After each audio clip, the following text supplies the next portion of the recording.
Hi everyone, I'm Jhanna and this is my best friend Adele. Hello. And we're coming to you from a new location which we're going to keep under wraps for a little while and then we will talk about it maybe soon. Yes, Alright. pretty soon I think, yes. So today's topic is, I apologize because I don't know how to pronounce the word correctly, but I'm guessing it's Hygge, which is supposed to be the Danish word for warm and cozy and feeling at home wherever you are in the company that you keep. So we're just talking about this because we've been seeing that we're trying to bring this particular quality into our lives now, and we're just going to talk about it, starting to question on something. So what got you interested in bringing this particular aspect into it? It was actually the book, I was on a journey anyway. I was reading about Zen, I was reading about Ikigai, and then a lot of these Japanese way of living. And then during the lockdown, Jana and I, we practiced Qigong. So I had lived constantly in the midst of chaos all my life. So I was looking for a way to create a life for myself where I didn't have to expend energy just in existing, and I could come back and the place I came back to would be a place of recharge. I mean, I do that for my phone, but I didn't know how to do that to myself. So for me, so I was always looking, and I didn't realize, I kept thinking that recharge has to be an activity. Recharge has to be a hobby, has to be the company I keep. And I thought, like many people, like a person with low means, their mentality is you have to spend money to make money, right? So that's, I kind of thought that I had to expend energy to get energy. And that's when you read the book, and she bought this board game called Hygge, and you introduced that book to me, and I read it, and then I realized, okay, I've always had a problem with industrial white lighting, like this bright lights. I've always had a problem with it, and I have a problem with falling asleep. Combine both of this and a messed up circadian rhythm, and you've got a recipe for disaster and a desire to wake up early in the morning to go to work. So for me, at this point in my life, Hygge is not just about having a quality of life. I think it's just it's very necessary for my path to discipline. What about you? For me, I think the idea of wanting to have something cozy in my life has always been an aspect I've looked at. So even when it's company that I keep, or the way I've set up my house now, because your house is a reflection of who you are, right? So I have things in my house that, to somebody who likes to amass a lot of things, my house might look practically empty to them. But I like that cozy feeling that I get when I walk into my house, and I felt that aspect was missing earlier, and it reflected on the relationships I had with people around me. It reflected the conversations I would have with a lot of people, and it always felt like something was missing. So when I read this book, this was during lockdown, and I think that also led to me moving into my own place. So that made a lot of difference. And of course, this book gives you very, very specific things that you can do to make your house feel more cozy. And it's supposed to be a quality of life that you just sort of slip into and imbibe, more than trying to plaster it onto yourself and make it seem like you're sort of what's the word, more like you're trying to pretend to be something, but this more feels like you want it to be like a regular part of your life.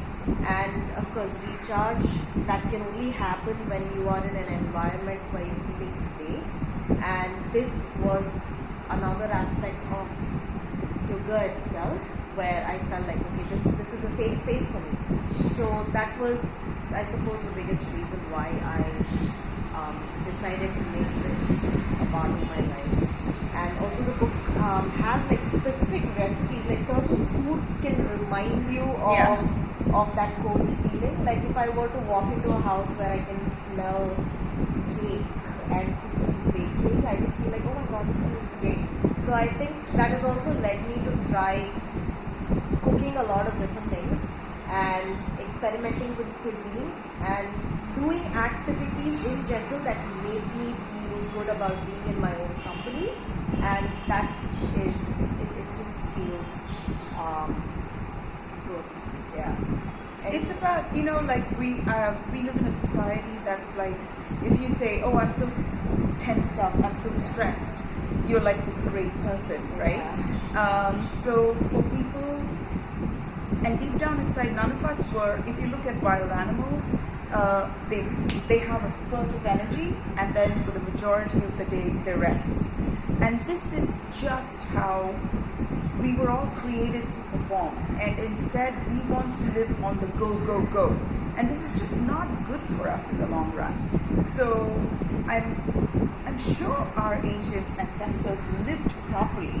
It's just that we've forgotten the art of living well.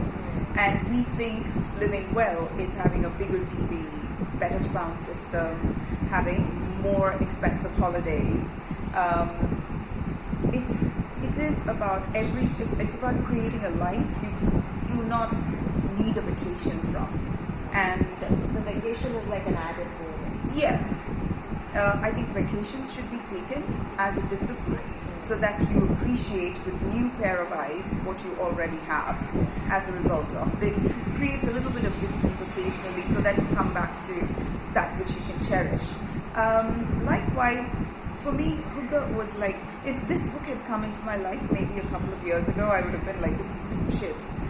Why? Of course I want so much stuff. I want so much noise, so much activity, because only then, activity implies a life filled with purpose. And for me, activity and chaos was almost and I think that it is with a lot of people.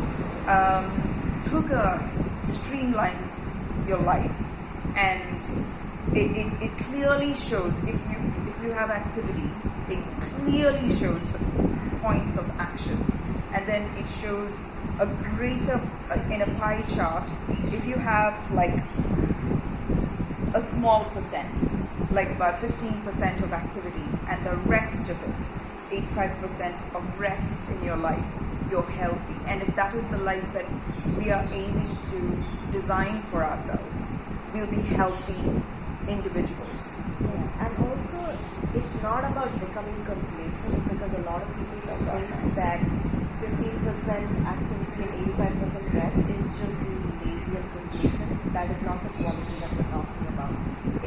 And also you can use it as an excuse to not do anything with your life. That's again not where we're going with this. So rest and rejuvenating is something we don't give as much importance to like we should, because you are not a machine. You are not something that can work 24 hours and expect to have a healthy life. And when you are stressed out at work all the time with and people driving on the roads the way they do, a lot of things can set people off. So this is an opportunity for you to take a step back and just say, it's okay for me to take a little time for myself.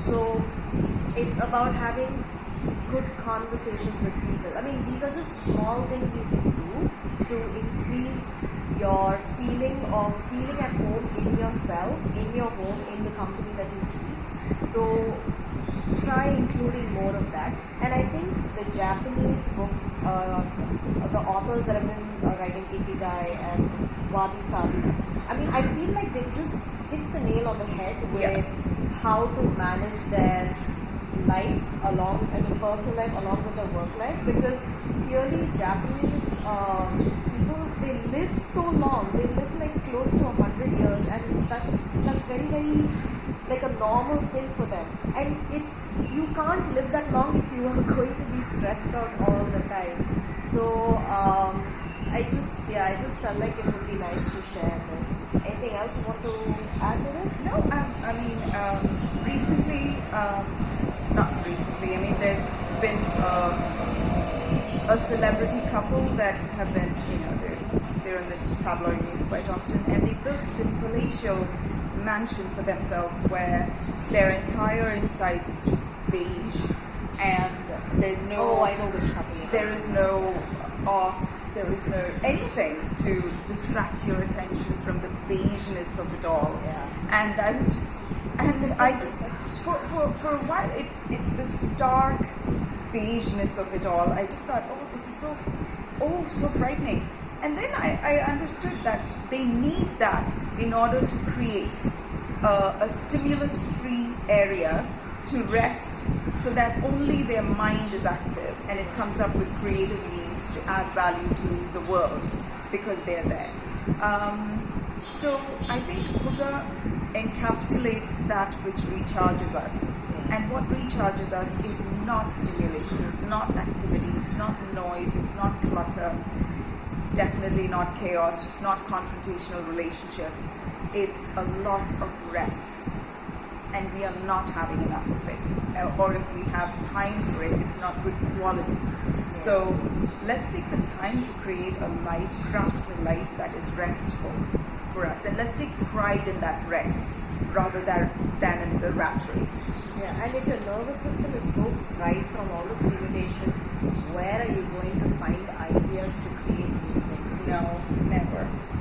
So this was just our little our 2 cents on this topic. If you guys have anything you'd like to share with us, anything that you did in particular that made your life feel more cozy, more at home, please let us know. I think it would be great for us to implement some of that. So thank you so much for watching. If you have any questions, anything you'd like to share, feel free to let us know. If you like the video, please click like, subscribe and share, and I'll see you soon. We will see you soon.